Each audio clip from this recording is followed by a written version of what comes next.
Hello, everyone, and welcome to week 9. I feel like time is certainly passing us by, but you guys are doing a fabulous job. Keep pushing, keep doing what you have to do to get through field. I know it's sometimes can be a stressful experience, but very rewarding. So we only have a couple more weeks to go. We are definitely running to the finish line. So I know I've had the luxury of really getting a chance to talk to many of you guys during my field visits and also your field instructors, and I am really impressed and excited to hear that things are going extremely well and you guys are getting some really good experience in the field. So great. So we are in week 9, and you do have one written assignment that really focuses on building relationships in social work practice. So I always typically say that 80% of the work that we do is relational. It's all about relationships and the kind of relationships we have with the people that we serve, so that the other 20%, I always like to say, is more the theories and the actual best practices put into action.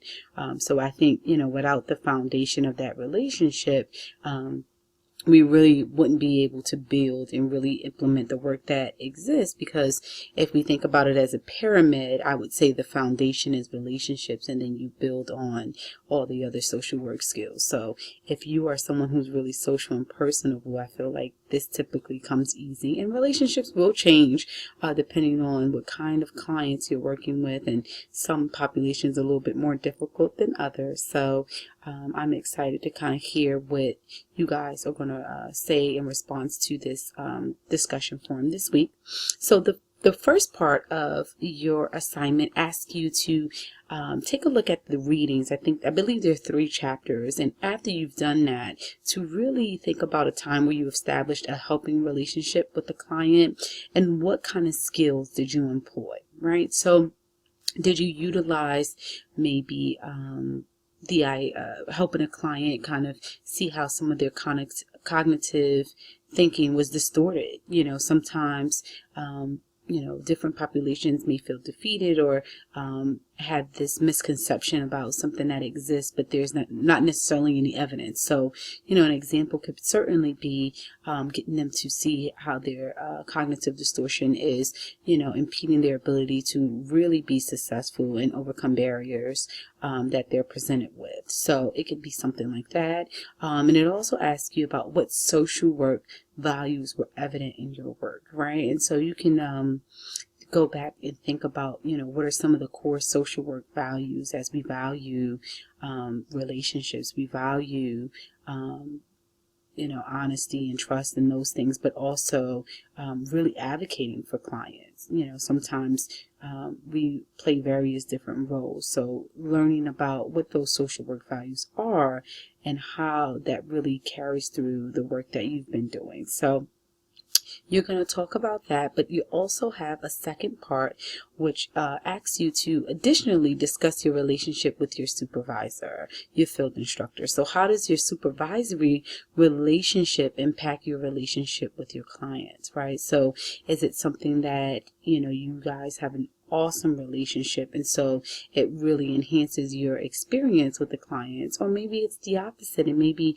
you're struggling to build that relationship for whatever reason, and it affects your relationship with clients because maybe you're not getting as much feedback, or the constructive criticism that you are receiving maybe goes in one ear and out the other because of maybe the tone that it was given to you. So you can be very open and transparent in your responses, because I think that as you process these things, it will help you to also be a stronger student, but also ultimately a social worker. And these are things that you will always on a continuum want to kind of process. So that is your assignment for this week. It is due Sunday at 11:59, and you want to be sure that you answer each part of the question in each part. So although there are 2 parts, you want to make sure that you answer all of the questions so that you guys can receive the maximum amount of points.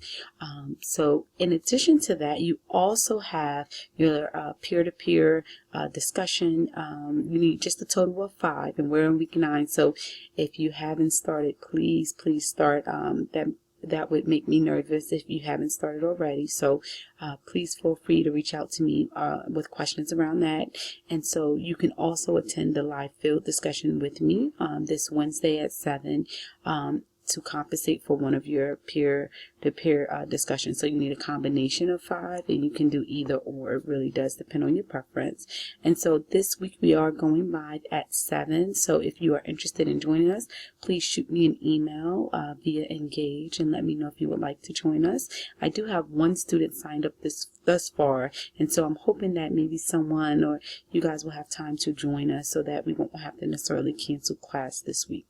So in addition to that, the last thing I kind of wanted to bring to your attention is your process recording. So you also have one due between week 8 and then week 14. I just wanted to let you guys know that, it's something you could be thinking about, and you don't necessarily have to submit it right now.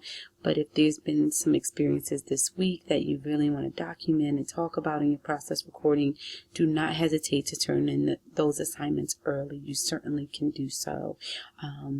Outside of that, I am so impressed with all of you guys and been excited to see your progress in the field. So in the meantime, I will talk to you soon, and please feel free to reach out with any questions or concerns. Bye.